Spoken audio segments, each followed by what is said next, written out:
De Paulo aos Coríntios, segunda carta de Paulo aos Coríntios, o terceiro capítulo, versos 7 e 8, nós vamos estar lendo. Segunda carta de Paulo aos Coríntios, verso 7 e verso 8, diz assim a palavra de Deus: Esse é o ministério da morte, gravado com letras em pedra, se revestiu de glória, a ponto de os filhos de Israel não poderem fitar a face de Moisés por causa da glória do seu rosto, ainda que desvanecente, como não será de maior glória o ministério do Espírito? Vamos ler a outra tradução, versículo 7. Aleluia! Esse é o ministério da morte, gravado com letras em pedras e em glória, de maneira que os filhos de Israel não podiam fitar os olhos na face de Moisés por causa da glória do seu rosto, o qual era transitória. Como não será de maior glória o ministério do Espírito? Amém? Amém. Então aqui nós vemos, na continuação desse estudo, Paulo vai estar falando do ministério de Deus, do Espírito Santo, da graça, do Evangelho, o ministério antigo, que é o ministério da morte, da lei, da velha aliança. A glória da nova aliança representa a vida espiritual, não morte. Quando Moisés desceu do monte, depois de conversar com Deus, seu rosto resplandecia com a glória de Deus. Essa foi uma parte da glória revelada na transmissão da lei.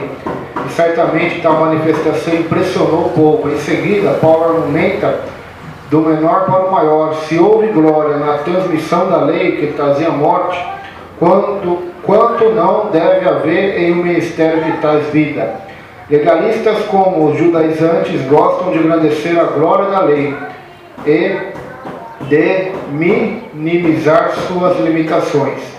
Em sua epístola às igrejas da Galácia, Paulo ressalta as deficiências da lei. Ela não é capaz de justificar o pecador, que está em Gálatas 2:16. Vamos ver lá, Gálatas 2:16.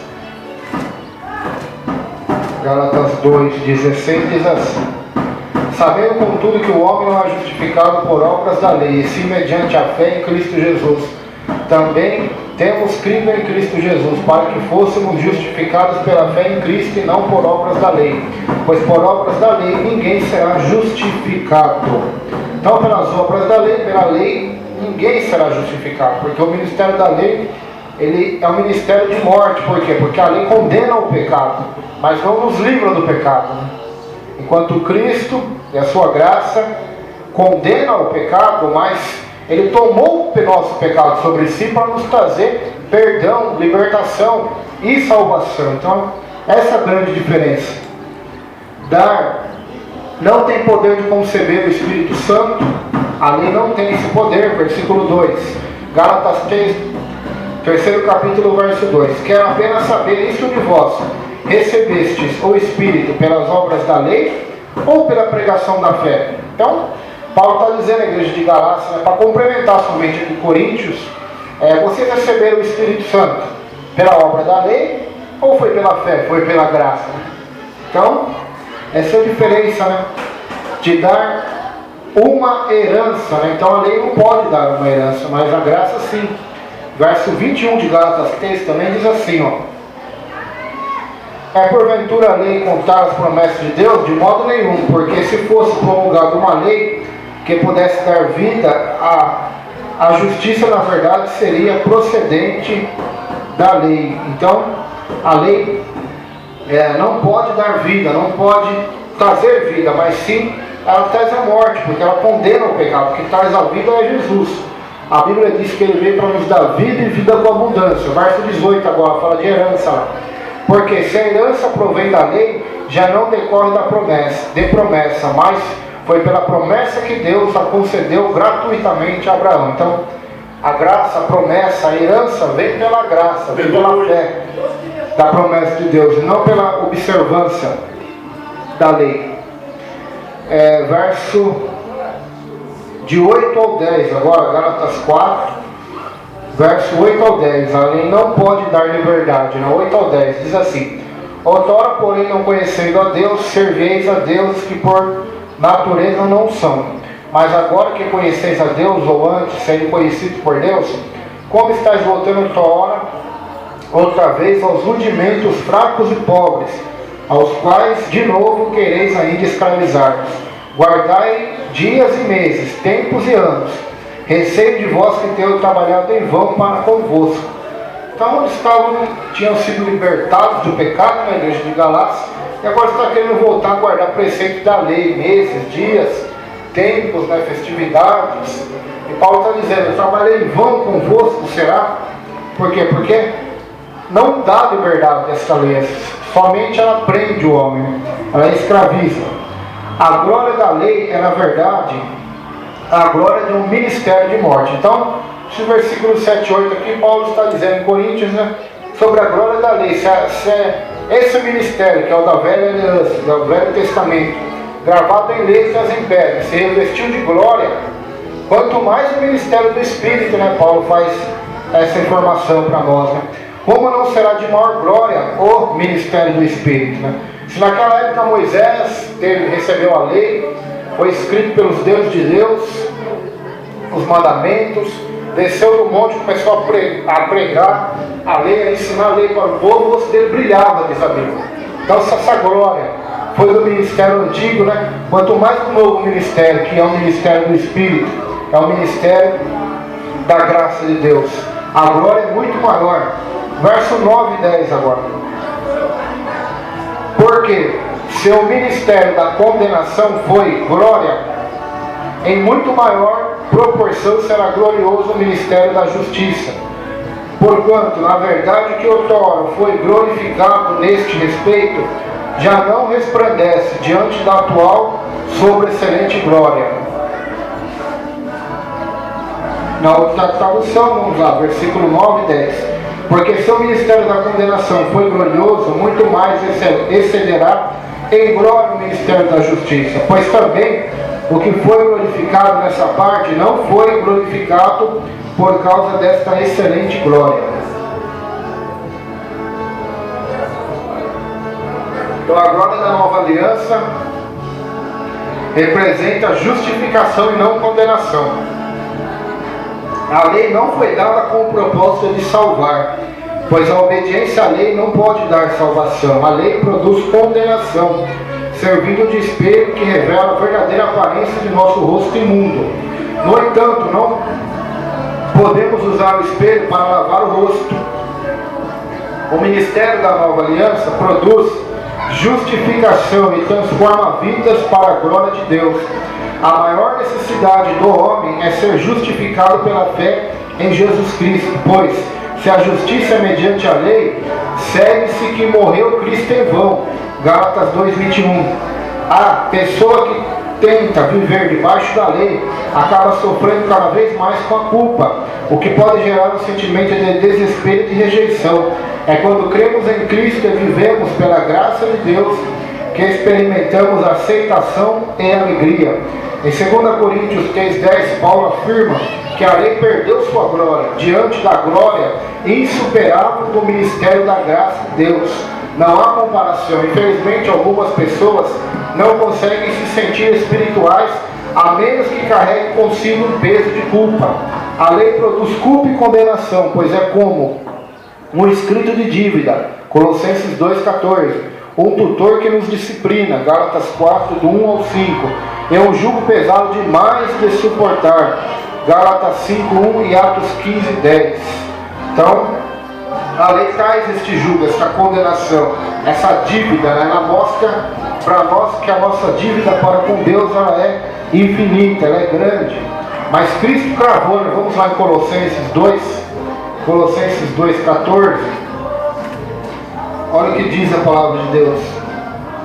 Tendo cancelado o escrito de dívida que era contra nós e que constava de ordenanças, o qual nos era prejudicial, removeu inteiramente, encravando na cruz. Então Cristo cancelou esse escrito de dívida, né? Essas mandamentos, ordenanças que eram contra nós, que nos condenavam ao castigo eterno. Cristo nos livrou. Atos 15:10 também vai dizer isso. Atos 15:10 é a primeira grande reunião que houve na igreja primitiva, né? Exatamente por este problema, diz: sobre a lei e sobre a graça. O que a igreja deveria obedecer e seguir? Atos 15:10, né? Agora, pois, porque tentais a Deus, pondo sobre a serviço dos discípulos um jugo que nem nossos pais puderam suportar, nem nós, mas pelos que fomos salvos pela graça do Senhor Jesus, como também aqueles que o foram, né? Então aqui foi a reunião dos apóstolos e presbíteros em Jerusalém, né? Atos capítulo 15 vai falar do primeiro grande concílio, né? Onde se reuniu pastores, apóstolos, os principais líderes da igreja primitiva daquela época se reuniram em Jerusalém para debater, discutir e colocar uma posição quanto a isso, né? E eles disseram, né, que se nem nossos pais, que eram judeus, conseguiram suportar o jugo dessa lei, como que nós vamos querer agora impor essa lei, impor esses costumes, essas regras ao povo gentil que está se convertendo, né? Se eles receberam o Espírito Santo, se eles foram salvos pela graça de Deus, Deus já está nos mostrando que isso é suficiente, né? Que a graça dele é suficiente. É igual Paulo diz para a igreja de Gálatas: vocês receberam o Espírito Santo, foi pela pregação da fé ou foi pela lei? Vocês receberam o Espírito Santo porque guardaram o sábado, porque fizeram a festa da Páscoa, porque fizeram isso ou aquilo, ou por causa da fé na palavra de Deus, né? Da fé em Cristo Jesus? Então, aqui está a grande diferença, né? Paulo vai falar que o ministério da graça de Deus é maior do que o ministério da lei. Verso 10 de novo lá, 2 Coríntios 3:10. Porquanto, na verdade, o que outrora foi glorificado nesse respeito já não resplandece diante da atual sobreexcelente glória. Então, o que é isso que Paulo está dizendo? Do ministério antigo, do ministério da lei, que foi glorificado, mas já não brilha mais, já não resplandece mais diante da glória atual do ministério da graça de Deus, do ministério da justiça, do Espírito, né? Porque se o ministério da condenação foi glória, em muito maior proporção será glorioso o ministério da justiça, né? Ou o ministério da graça, do Espírito, né? Que são palavras usadas aqui em 2 Coríntios, 3º capítulo. Então, o verso 9 e o verso 10 falam sobre isso, sobre a superioridade da graça de Deus, né? Então a gente vai estudar Hebreus, vamos ver lá também que o autor de Hebreus vai exaltar Cristo acima dos anjos, acima dos sacerdotes, acima da lei, né? Acima de tudo da criação. Então Hebreus capítulo 1, 2, 3 vai falar sobre a exaltação de Cristo, sobre os anjos e sobre todo o sistema levítico da lei. Agora, aqui em Coríntios, Paulo está exaltando o ministério da graça, né? Aleluia. Acima do ministério da lei, que é o ministério antigo, né? A qual Cristo veio sobre a lei, né? E cumpriu a lei e foi o sacrifício perfeito para nos salvar da nossa desobediência à lei de Deus. Verso 11 agora. Porque se o que se desvaneia tem sua glória, muito mais glória tem o que é permanente. Verso 11. Porque se o que era transitório foi para a glória, muito mais é em glória o que permanece. Então a glória da nova aliança é permanente, não temporária, né? A diferença é essa. O ministério de Moisés, da lei e de todo o Velho Testamento foi temporário, foi transitório, serviu de aio, serviu de figura, serviu para ser um instrumento profético, né? Para anunciar a vida do Cordeiro de Deus. Agora, quando Cristo vem, seu ministério é eterno. O que Deus disse para Davi? Davi, seu filho, você vai ter um filho que o seu reino é eterno. Até então o reino deles não era eterno, né? Era temporário, tinha anos. Mas o ministério de Cristo é eterno, o ministério da graça, o seu reinado é eterno. O seu evangelho é o evangelho eterno, é o evangelho de Deus, do reino de Deus. Então, essa é a grande diferença, né? Era transitório, mesmo assim veio em glória o ministério da lei. No Sinai, fumegava, anjos estavam ali, quem tocasse naquela montanha era morto, de acordo com a Bíblia. Moisés estava ali 40 dias e 40 noites com Deus. Aquela glória foi transitória, mas a glória da graça de Deus é eterna. O tempo do verbo nessa passagem é crítico, o que se desvanecia, né? O que se desvanece. Paulo escreveu um período histórico de sobreposição das eras. A nova aliança da graça foi introduzida na história, mas os cultos no templo continuavam a ser realizados, e a nação de Israel ainda vivia debaixo da lei. No ano 70 depois de Cristo, a cidade de Jerusalém e o templo seriam destruídos pelos romanos, marcando desse modo o fim do sistema religioso judaico. Os judaizantes desejavam que os cristãos de Corinto voltassem a viver sob o jugo da lei, que mesclassem as duas alianças, né? Misturassem as duas. Por que voltar ao que é temporário e que se desvanece? Pergunta o apóstolo. Vivam na glória da nova aliança, que é cada vez maior. A glória da lei é apenas a glória da história passada, enquanto a glória da nova aliança é a glória da experiência presente. Como cristãos podemos ser transformados de glória em glória, 2 Coríntios 3,18, né? Nós vamos chegar ao último versículo desse capítulo. Uma transformação que a lei jamais terá o poder de realizar. A glória da lei se desvanecia no tempo de Paulo, e hoje essa glória só pode ser encontrada nos relatos da Bíblia. A nação de Israel não tem um templo nem sacerdócio. Se construísse um templo e a glória Shekinah, não habitaria no Santo dos Santos. A lei de Moisés é uma religião com um passado extremamente glorioso, mas que não tem glória alguma no presente. A luz se foi, e tudo o que resta são sombras. Paulo destacou que o ministério da graça é interior, que vivifica e que implica em uma glória cada vez maior. Agora apresenta um último contraste a fim de provar a superioridade do ministério da graça da nova aliança. Então a lei foi gloriosa, o ministério da lei, só que acabou, se desvaneceu, se envelheceu, caducou. E agora o ministério da graça de Deus é um ministério que traz vida, que traz liberdade, libertação, que é um ministério eterno, nunca terá fim, o ministério de Cristo Jesus. O que ele começou na terra há mais de 2000 anos atrás, nunca mais terá fim. Aleluia. A lei durou até milhares de anos, né? Até a vinda do Messias, que cumpriu a lei, né? Que foi o profeta que Moisés disse, aquele que é o representante maior da lei. Moisés disse: olha, o Senhor vai levantar um profeta semelhante a mim, a ele vocês vão ter que ouvir. Que esse se refere a Jesus Cristo, né? O maior profeta. E cumpriu todas aquelas leis, tanto que a gente vê até quando ele cura o leproso, o que ele disse para o leproso? Vai até o sacerdote, né? Vai lá e faz as ofertas que está escrito na lei, né?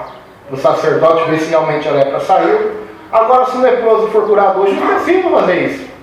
Até porque já não existem mais, né? Esse sistema, né? Esse sistema caducou, acabou, teve fim. Então Cristo, ele já cumpriu todas as exigências da lei. Cumpriu e fez o sacrifício para nos trazer a liberdade, a graça de Deus. Então, aqueles judeus que estavam em Corinto, eles desejavam que o povo ali que se converteu voltasse à obediência e aos preceitos da lei. E Paulo vai dizer: não tem como mais eles voltarem a esse preceito, porque esse preceito foi temporário, a graça de Deus é permanente. A aliança que Deus fez com o homem através do sangue derramado na cruz é permanente. Agora, a glória da velha aliança é temporária, é transitória. Não tem como mesclar as duas coisas, não tem como. Verso 12 agora, verso 12 e 13. Tendo, pois, tal esperança, sirvamo-nos de muita ousadia no falar. E não somos como Moisés, que punha véu sobre a face para que os filhos de Israel não atentassem na terminação do que se desvanecia. Vamos ver na tradução. Tendo, pois, tal esperança, usamos de muita ousadia no falar. Não somos como Moisés, que punha um véu sobre a sua face para que os filhos de Israel não olhassem firmemente para o fim daquilo que era transitório. Acontecimento histórico. Então, quando fazemos parte de um ministério de glória crescente, podemos ser ousados em nossas declarações. E Paulo não disfarça o seu destemor. Ao contrário de Moisés, Paulo não tem o que esconder. Quando Moisés desceu do monte onde havia estado em comunhão íntima com Deus, seu rosto brilhava como um reflexo da glória divina. E quando Moisés falava com o povo, os israelitas podiam ver essa glória em seu rosto e se impressionavam com ela. No entanto, Moisés sabia que a glória desvaneceria, de modo que ao terminar de instruir o povo, cobriu o rosto com um véu. Com isso, evitou que vissem a glória desaparecer, pois afinal, quem deseja seguir um líder cuja glória está sumindo? O termo traduzido por terminação em 2 Coríntios 3,13 tem dois sentidos: propósito e final. O véu evitou que o povo visse o final da glória enquanto esta desvanecia. No entanto, também os impediu de entender o propósito por trás dessa glória desvanecedora. A lei havia acabado de ser instituída e o povo ainda não estava preparado para descobrir que esse sistema glorioso era apenas temporário. Ainda não lhes havia sido revelado que a lei era uma preparação para algo maior. Então eles não imaginavam que a lei era a preparação para algo maior. Não imaginavam que a lei era a preparação para a vinda do Messias, né? Que era necessário Deus colocar uma lei no mundo inteiro, que é a sua lei, para mostrar que todo homem é culpado, é pecador, e que nenhum homem pode ir para o céu se não olhar para aquele que está pendurado na cruz, né? Assim como Moisés levantou a serpente no deserto, Jesus disse para Nicodemos, né? Assim eu tenho que ser levantado, né? Para que todo aquele que olhar para mim seja salvo. Então, enquanto o homem não tiver suas esperanças quebradas pela lei, né? Porque através da lei ele conhece o pecado. Aleluia. Então o pecado o separa de Deus, e o único que o traz de volta a Deus é Cristo. Não tem como. Então aquele ministério foi transitório. Moisés colocava um véu depois que terminava de ensinar o povo a lei, e aquela glória foi desaparecendo, diz a Bíblia, né? Até o ponto que na sua morte o seu rosto não brilhava mais já no final de sua jornada. Agora o rosto de Cristo, o rosto da graça de Deus, né? Se podemos ver, a graça não tem rosto, né? Só uma linguagem figurada. Ele continua brilhando, brilhando cada vez mais, até a volta do Senhor e Salvador Jesus Cristo. Vai brilhando de glória em glória, diz a Bíblia, né? Se nós lemos aqui no verso 18, diz que somos transformados de glória em glória, diz a Bíblia. Então, se a glória que estava em Moisés, que estava no ministério da lei, ela foi se desvanecendo, a glória que está no ministério do Espírito, da graça, vai cada vez mais crescendo, né? Há tanto que Cristo disse que para o povo, para os discípulos, lá em Atos 1:8, vocês vão receber poder, né? Vão receber o poder da minha glória, do meu Espírito, para serem minhas testemunhas, tanto em Jerusalém, Judéia, Samaria e até os confins da terra. Ou seja, é uma glória, é uma graça, é um evangelho, é uma presença, é um poder, é uma transformação que vai crescer até os confins da terra. Não vai se desvanecer, mas vai crescer mais e mais, de acordo com o que ensina a palavra de Deus. Fala, seu irmão. Então é isso que nós vemos nesse versículo, né? Versículo 14 ao versículo 17. Versículo 14 ao 17 agora.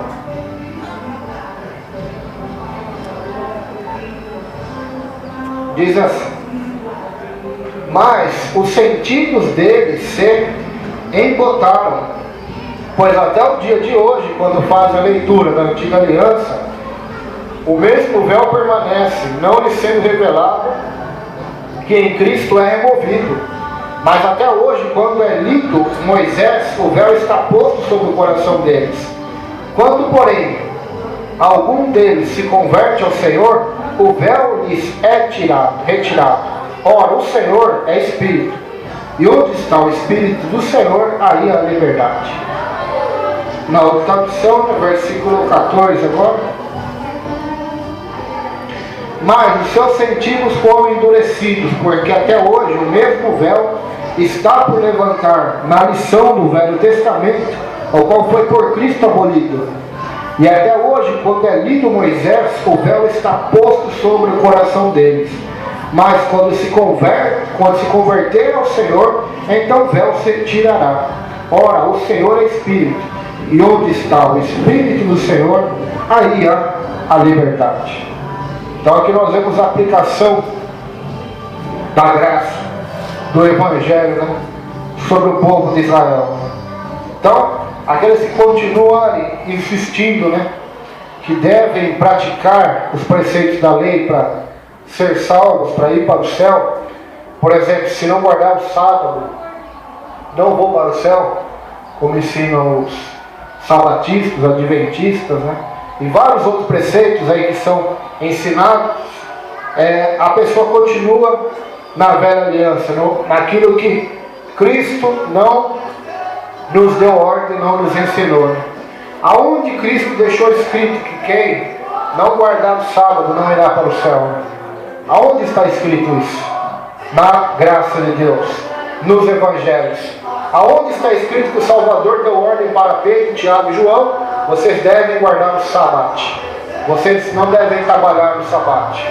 Se ele mesmo no sábado trabalhou, né?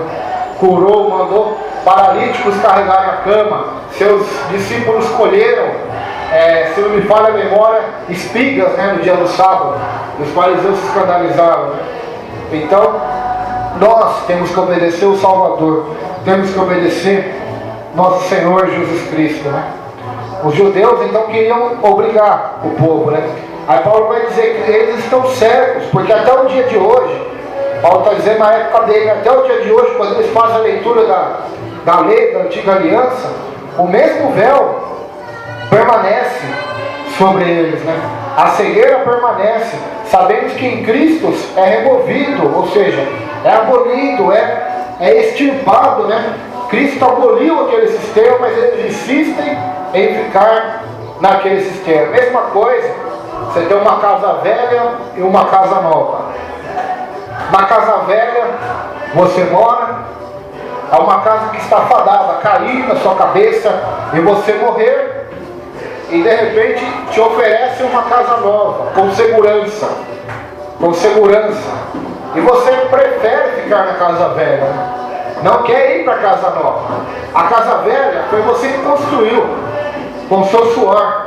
Mas a casa nova é um presente. É um presente que um homem muito rico te deu, de graça. Para você morar e ali estar protegido para sempre. Só que o ser humano, por causa do seu orgulho, ele prefere, pastor, ele prefere ficar na casa velha, que ele acha que foi a força dele, a sabedoria dele, a justiça dele, as obras dele, a obediência dele, a moral dele. Prefere ficar lá mesmo sabendo que aquela casa está condenada, pronta a cair seu telhado em sua cabeça e ele morrer, do que ir para uma casa que lhe foi dada gratuitamente, que é o que Jesus fez. Jesus gratuitamente nos oferece a salvação, a vida eterna, a rocha, que é Ele, a salvação que vem dele. Aleluia. Mas os fariseus da época de Cristo, também os judeus da época de Paulo, preferiam ainda a casa antiga de Moisés, né? A velha casa da lei. Preferiam, e ali eles achavam que contavam a proteção e a salvação, enquanto ali eles só encontravam destruição, maldição e condenação. Por quê? Porque a lei é uma maldição? Não, a lei não é uma maldição, mas a lei traz maldição a quem desobedece ela. E todos eles desobedeceram. Segundo a Escritura, não é pensamento meu, é o pensamento de toda a Bíblia. Segundo a Bíblia, não há nenhum justo sequer na terra. Todos pecaram, ou seja, todos desobedeceram a lei de Deus. Aí a pessoa pode dizer, mas eu obedeço a lei de Deus. Então Tiago vai dizer, você pode até obedecer tudo, mas se você não obedecer um só, você é culpado de todos. Então, do final das contas, todos desobedecem a lei de Deus. Mesmo se você obedece 99 dos 100 mandamentos, é um exemplo, né?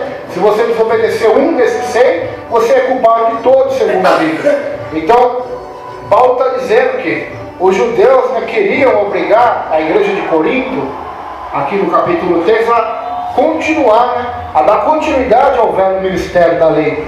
E Cristo removeu, Cristo aboliu, Cristo nos libertou dessa lei, né, desse jugo pesado, para o seu jugo que é leve, o seu fardo que é leve. Verso 15 diz assim: mas até hoje, quando é lido Moisés, o véu está posto sobre o coração deles. Então o véu no coração, o coração continua cego, o coração continua sem enxergar. E olha o que a Bíblia diz no versículo 4, 2 Coríntios capítulo 4, versículo 4, diz assim: nos quais o Deus deste século, o príncipe desse mundo, cegou o entendimento dos incrédulos, para que lhes não resplandeça a luz do Evangelho da glória de Cristo, o qual é a imagem de Deus.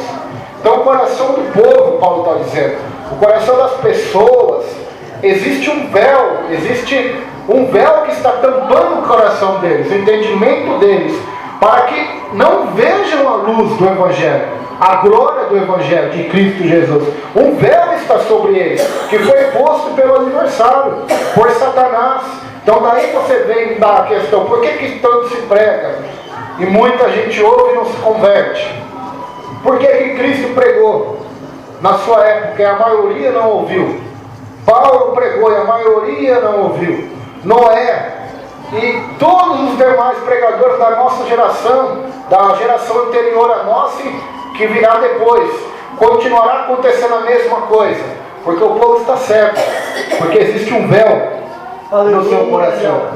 Eles estão cegos, eles podem até ler, a cegueira é tanta que eles podem até lê-la, mas até hoje, quando é lido Moisés, o véu está posto sobre o coração deles.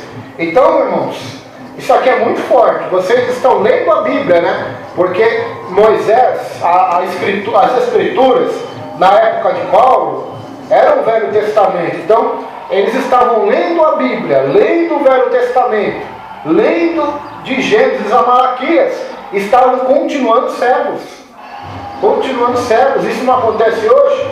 Pessoas leem Gênesis até Apocalipse, ouvem pregações da Bíblia bíblicas, não estou falando de pregações heréticas, mas pregações bíblicas, homens de Deus que estão espalhados por todo esse mundo, mulheres de Deus pregando na televisão, na rádio, na internet, de todos os jeitos possíveis, a palavra sendo pregada e ensinada, e as pessoas até mesmo lendo, mas continuando cegas.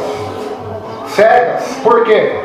Porque a Bíblia por si só, não critique o que eu vou dizer, mas entenda, a Bíblia por si só não tem poder nenhum se o Espírito Santo não abrir nossos olhos. Não tem. Tanto que se você pegar uma pessoa, um doutor com diploma de advocacia, de medicina, de filosofia, e dar a Bíblia para ele ler, ele vai até ler, mas não entenderá a maioria das coisas. Não terá o discernimento, compreensão. Por quê? Porque a Bíblia sozinha é um livro como qualquer outro, mas a Bíblia, quando é lida e quando é ensinada pelo Espírito Santo de Deus, que foi o autor da Bíblia, então se nós lemos a Bíblia sem a ajuda do autor dela, não vai adiantar nada, porque pode ver, todas as religiões que existem aí, elas tomam versículos da Bíblia. O Espiritismo toma versículos da Bíblia para dar aval à sua crença. Os muçulmanos islamistas tomam texto da Bíblia para dar aval à sua crença.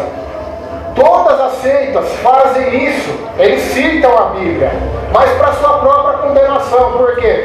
Porque estão citando ela, mas sem o poder, sem a presença do Espírito Santo de Deus. Então, eles até podem ler, mas o véu continua no coração deles.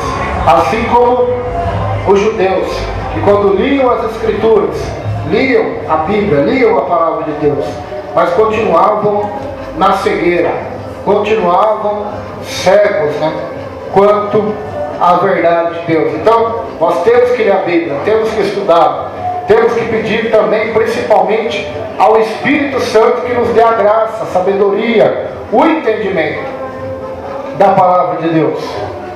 Por quê? Porque se o véu não for removido do nosso coração, nós podemos ler a Bíblia inteira, vai continuar na perdição, na condenação. A gente se lembra de Pedro, o que Pedro disse? Paulo escreveu muitas coisas difíceis de entender, a qual os indoutos e inconstantes vão distorcer para a própria condenação, assim como as demais escrituras. Então o próprio apóstolo Pedro reconheceu que tinha gente que até lia o que Paulo escrevia. E Paulo escreveu a verdade. Mas não basta somente ler a verdade. Não basta somente ler a verdade. É necessário conhecer. Ler uma coisa, conhecer a outra. Eu acho é totalmente diferente, né? Eu leio a verdade, é diferente de eu conhecer a verdade. Porque se eu conhecer a verdade vai me libertar. Mas se eu ler, talvez eu lendo e não vou entender, né? Se eu não entender, eu não vou conhecer. Então se eu não conhecer, eu não vou ser liberto. E não somente conhecer, mas ir mais além. Amar a verdade. Além de nós lermos a Bíblia, temos que procurar ler e conhecer. E depois de conhecer, amar. Amar essa verdade. Porque é a Bíblia que diz isso. A Bíblia diz em Tessalonicenses, 2 Tessalonicenses, que por que o povo vai ser enganado nos últimos tempos? Porque Deus vai enviar a operação do engano para que eles creiam na mentira. Porque não amaram a verdade para se salvarem. Ou seja, até muitos conheceram a verdade. Ouviram a verdade, mas não amaram a verdade. Então, é necessário nós lermos, procurarmos conhecermos e amarmos a palavra de Deus. Para que o véu não esteja em nosso coração. Tem um véu também que fica nos olhos do ser humano. Davi vai dizer assim: desvenda meus olhos, tira as vendas dos meus olhos, Senhor, para enxergar as maravilhas da sua palavra, as maravilhas da sua lei. Então nós precisamos orar: Senhor, abre nossos olhos, abre o nosso entendimento, nosso coração, para entendermos mais e mais a tua santa palavra, entendermos realmente a sua vontade. Verso 16, olha lá. Quando, porém, algum deles se converte ao Senhor, o véu lhe é retirado. Ou seja, quando um deles se convertem ao Senhor, se convertem a Deus, conhecem realmente a verdade, se convertem, o véu é tirado dos seus corações. A cegueira a qual eles viviam é tirado dos seus corações. E aqui Paulo está se referindo a ele mesmo, né? Porque ele era um judeu cego, era um fariseu judeu cego, até o ponto que perseguia a igreja do Senhor, por causa da lei. Por que ele queria matar os cristãos? Por causa da lei. A lei dizia, né, que não poderá ter outros deuses, a não ser o Senhor. Então eles achavam que Jesus Cristo era um falso Deus, era um falso Messias, era um pregador de mentiras e heresias. O que a lei de Moisés mandava fazer com mentirosos e falsos profetas? Apedrejar, não era? Então Paulo, segundo a sua sabedoria humana, achava que estava fazendo um bem para a sociedade, um bem para o seu país, para o seu povo e até para Deus. Ele não achava que estava fazendo uma coisa ruim, né? Até o ponto quando ele se encontra com Jesus e tem uma surpresa: por que tu me persegues? Mas Senhor, eu não estou perseguindo o Senhor. Quem és tu? Eu sou Jesus, a quem tu persegues. Mas eu não estou perseguindo o Senhor, mas você está perseguindo a minha igreja, o meu povo. Então a mim você persegue. Então naquele momento o véu é tirado do seu coração. A escama é tirada dos seus olhos. A cegueira espiritual sai da sua vida e ele contempla a verdade. E o impacto foi tão profundo que ele se transformou no maior missionário, no maior apóstolo que houve na igreja. Eu posso até afirmar ousadamente, até os dias de hoje. Não houve um cristão tão fervoroso como Paulo. Um cristão que tenha se dedicado tanto à obra de Deus, às missões, tenha tanto sofrido por Cristo, sido um exemplo a tal ponto que ele foi o único apóstolo e o único líder a ter a coragem de dizer: sejam meus imitadores, porque eu sou de Cristo. Apóstolo João não teve essa coragem. Apóstolo Pedro também não teve essa coragem.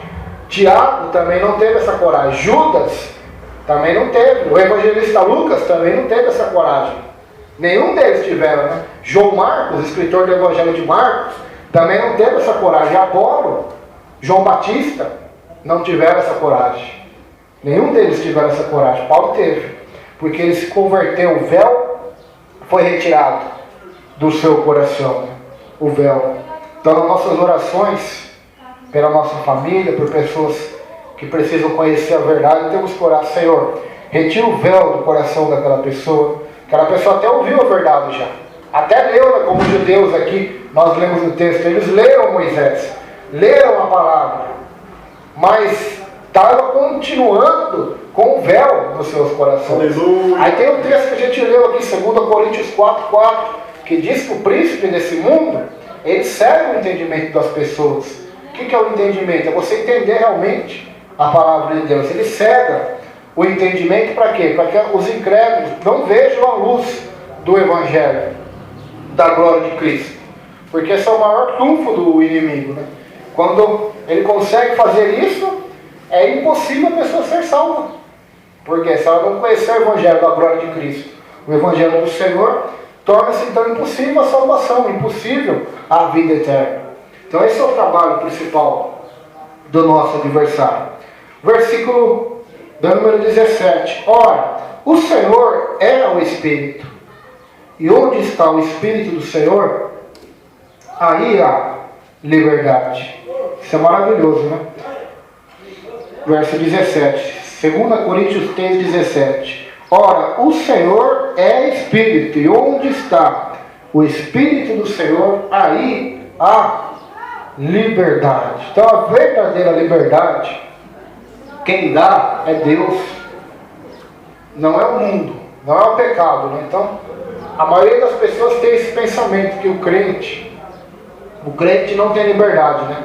A maioria tem esse pensamento, porque não bebe, não fuma, não vai para as baladas, não trai mulher, não trai marido, tem que ficar indo na igreja todo dia, tem que ficar orando, tem que ficar lendo a Bíblia, tem que se vestir de uma maneira com ordem de decência, tem que ser isso, tem que ser aquilo. Então, para a maioria, um cristão não tem liberdade nenhuma. Não tem. Só que é totalmente o contrário, né? A verdadeira liberdade vem do Senhor, vem do Espírito de Deus. Aonde está o Espírito do Senhor, aí dá liberdade.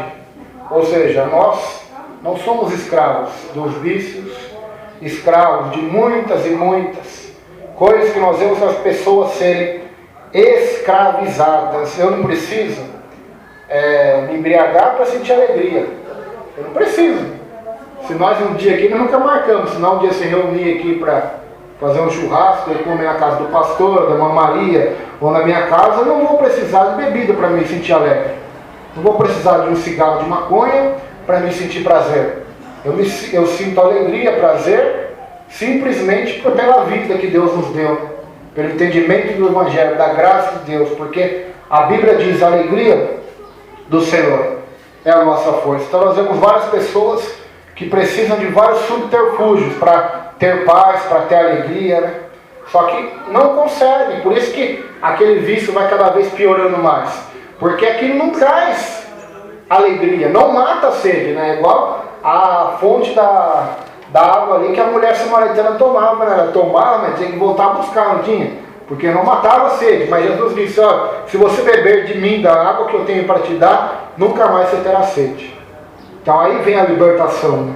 Aí vem a verdadeira alegria, a paz. Somente é que Cristo dá, de verdade, somente que Cristo dá. Por isso que os vícios sempre tendem a cada vez piorar mais e não melhorar. Por quê? Porque não satisfaz, não preenche, não traz a verdadeira sensação, né, de liberdade, de alegria e segurança. Só traz uma falsa, né? Aquele prazer é momentâneo.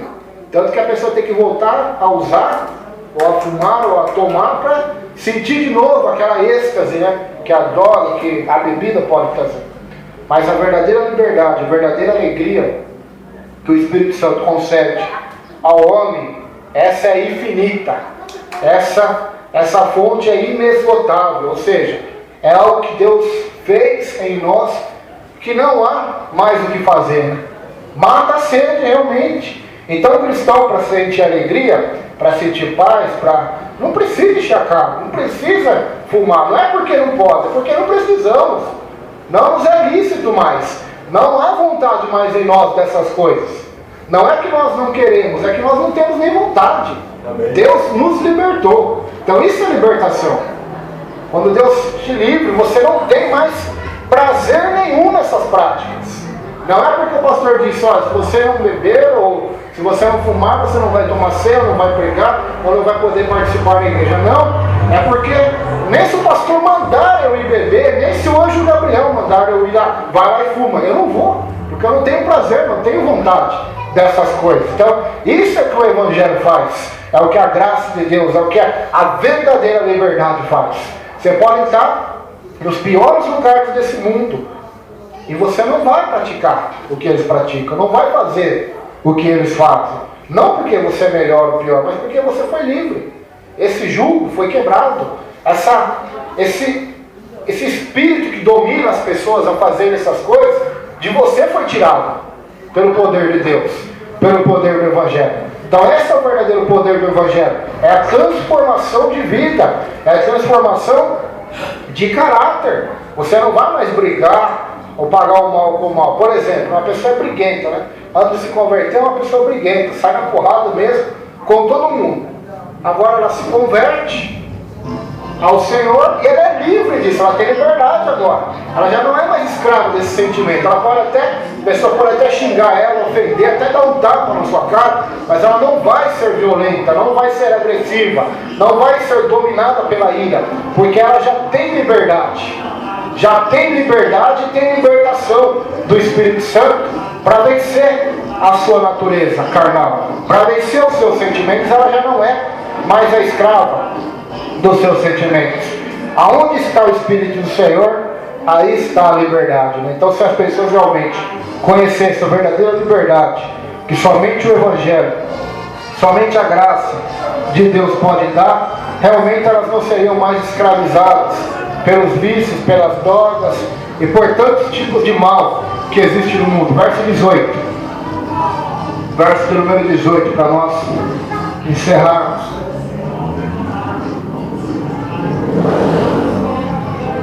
E todos nós, com o rosto desvendado, contemplando como por espelho a glória do Senhor, somos transformados de glória em glória na sua própria imagem, como pelo Senhor, o Espírito.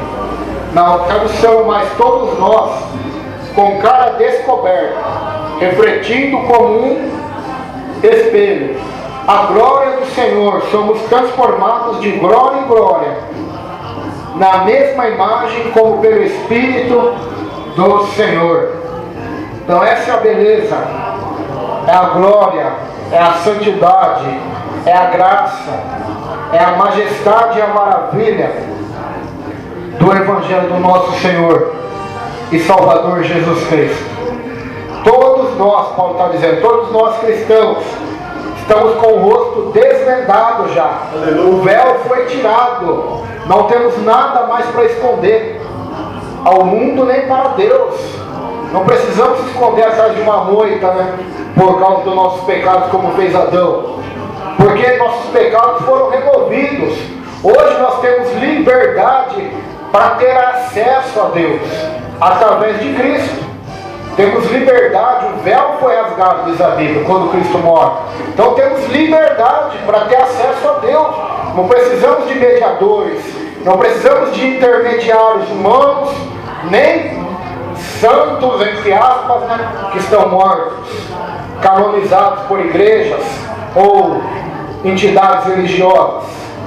Mas temos a liberdade para ter acesso a Deus através do Evangelho de Cristo, através de nosso Senhor.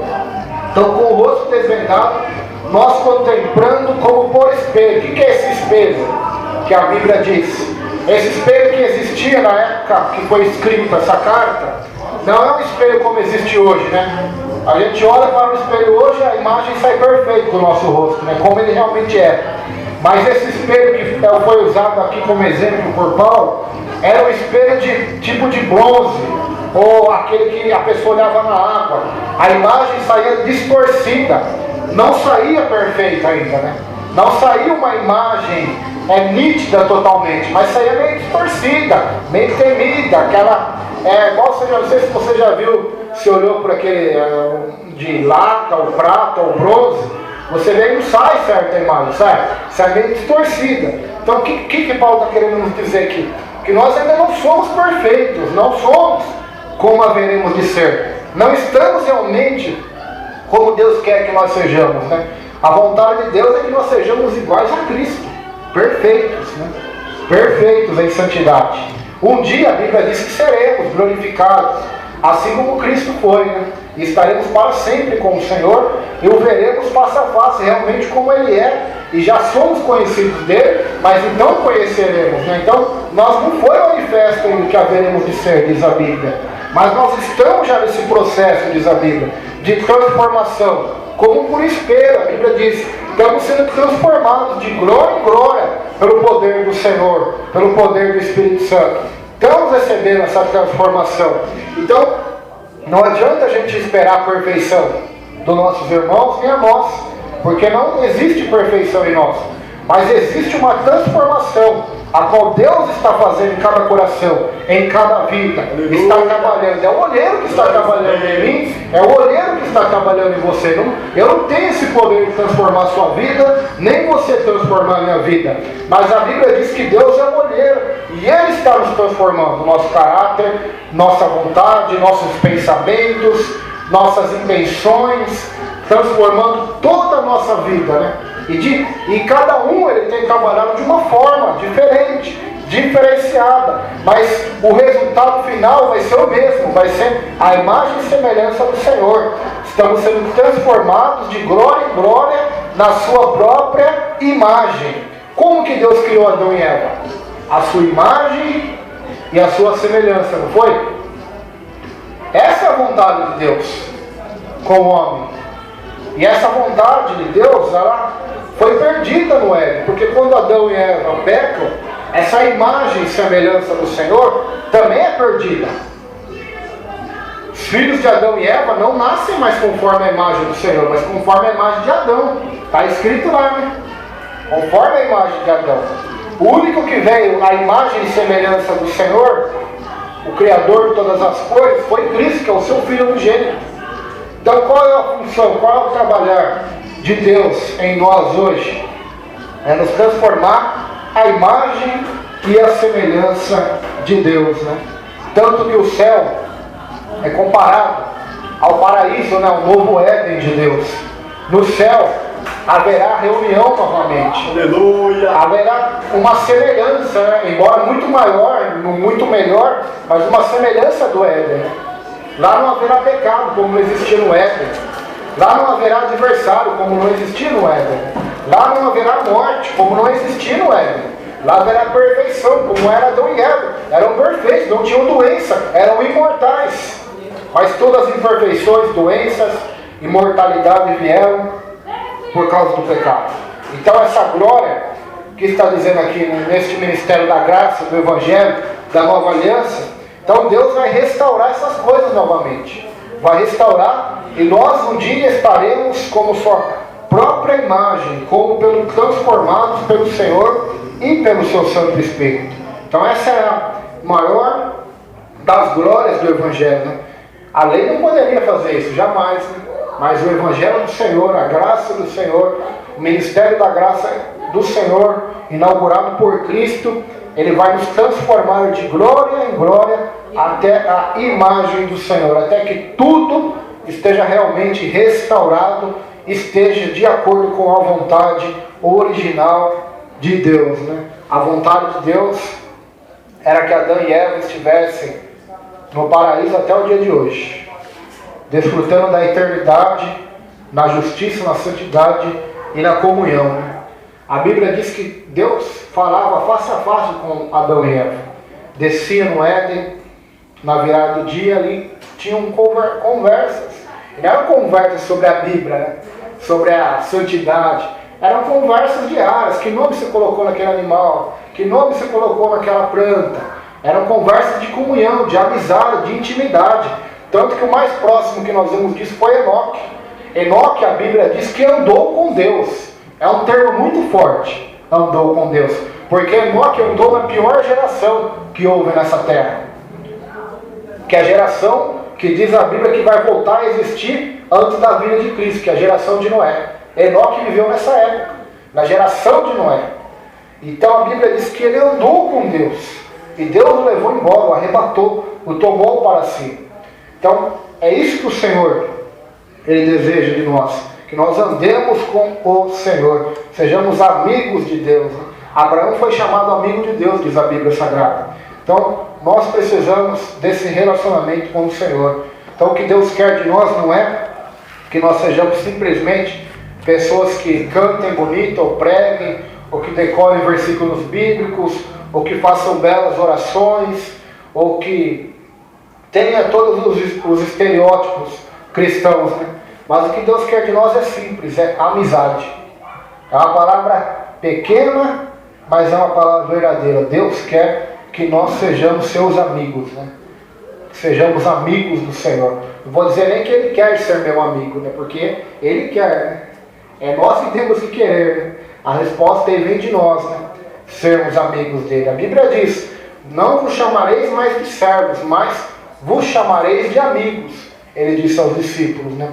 Então essa glória que Deus está mandando sobre a terra, que é a presença do seu Espírito Santo, a presença do seu poder, é para que nós sejamos seus amigos, né? Então que nesse próximo ano que vai começar, nós possamos ter essa meta, né? Que aonde nós estivermos, seja na igreja, seja na nossa casa, seja onde for, nós honrarmos o nome do nosso amigo Deus, né?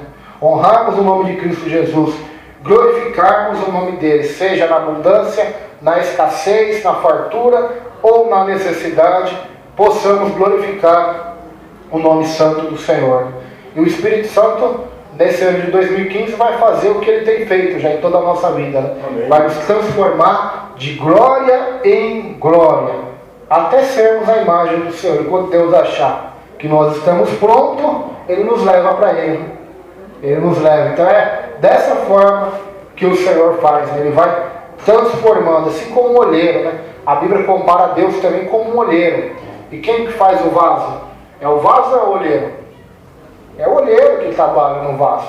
Então assim Ele está fazendo espiritualmente em nossa vida. Está nos transformando de glória em glória, como por um espelho, até sermos a imagem do Senhor. Ou seja, não estamos ainda como deveríamos ser, mas Ele está continuando a trabalhar até Ele vai finalizar a sua obra. Porque a Bíblia diz que o mesmo Deus que começou a boa obra em vós, a completará até o dia de Cristo Jesus. Então, a obra da salvação, ela começou em nós, e ela vai ser completada até o dia de Cristo Jesus.